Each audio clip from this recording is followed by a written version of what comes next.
wanted to ask you that phrase that comes to mind that David Epson speaks about, the re-envisioning narrative therapy. To speak a little bit about what makes you excited and about the future, and what are some hopes that you have for the future of narrative practice? I connect the idea of the future as a very capitalist concept that drives us into a belief that if we do certain things, we can achieve that. Get your license, migrate to this country, speak this, and then you're going to go somewhere else. Decolonially, the future is always in the past of the things that have already been lived. That future for me of narrative therapy is what Michael and David created in the past. Like, it's no longer a therapy practice manipulated by academia, but it's a way of experimenting with ideas. It's an adventure, right? That for me is exciting, but I'm also thinking Spanglishly, which means that narrative therapy belongs to a certain dimension of my life that belongs to English and my experience in the US. But then there is other aspects of my life that belong to other histories and territories that narrative doesn't belong there. And the advantages of narrative not belonging there is that then the experiment is to explore what is there. So that narrative therapy meets the incredible amount of work that is being done somewhere else in a Spanglish sort of way, as equals.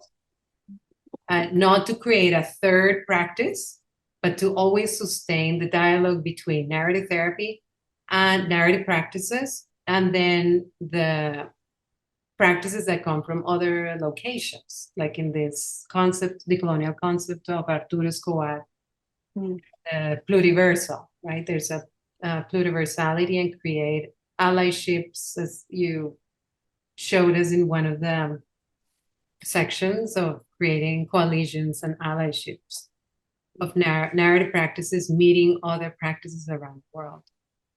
So I have, in a way, my studies of narrative therapy have shifted, because since my doctorate studies and when I did my dissertation, I ate all of those books like 1,000 times. I read Michael and David like word by word, and I sort of like memorized their text and for many years. But now I am studying other folks. So I talk about narrative and engage in conversations about narrative in where I work, in the program where I am. But my emphasis have gone somewhere else to bring like conversational partners, like I learned from David that term, like so to have narrative therapy engage in conversation with other bodies of knowledge. So yes, the narrative therapy is not alone in being the only one, right? The only perspective to. It's very interesting to me how you describe thinking about the future and avoiding the trap, as I hear it, of expectations based on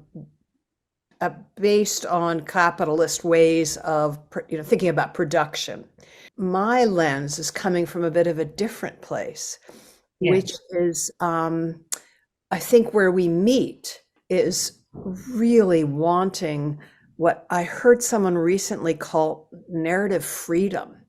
We want to be and not that we own it, not that we're the only ones, but we want to somehow be creating contexts where we can grow a sense of adventure that David and Michael spoke about, with some guardrails also that keep us, the ethics, going in the ways that we want. My lens is really influenced by suddenly realizing, wow, I am now a woman in my 70s, and there aren't that many years left. And I look at the five of you, and it makes me feel teary because I feel like you are, in my eyes, the future of narrative practice, narrative therapy, aka narrative practice.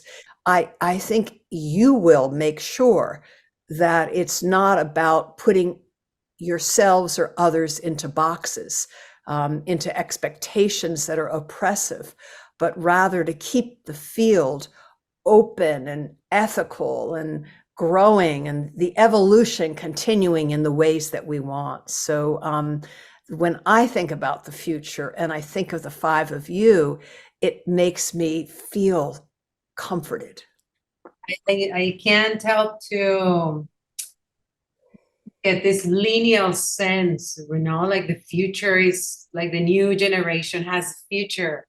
But I do have concern that idea sort of displaces the past. That's like, the past is the past. But this is the way in which the decolonial shift of reorganizing the sense of time. Mm-hmm. That the elders are always who guides us. So, like Michael and David, you're including yourself as like you are in front of, rather than being left in the past. Mm-hmm. Others have the future. And maybe this will sound linear. You tell me when I say stand on the shoulders of our ancestors and our intellectual ancestors. And if I didn't feel that you have an understanding, a deep understanding of the history and the ideas and the practices and the ethics, I would feel very differently about it. But I feel like you will bring us along with you, and that's what I hope for. Thank you for clarifying the intellectual ancestors. As a woman of color, situating David and Michael as my ancestors is simply complicated. Yeah. Intellectual ancestors.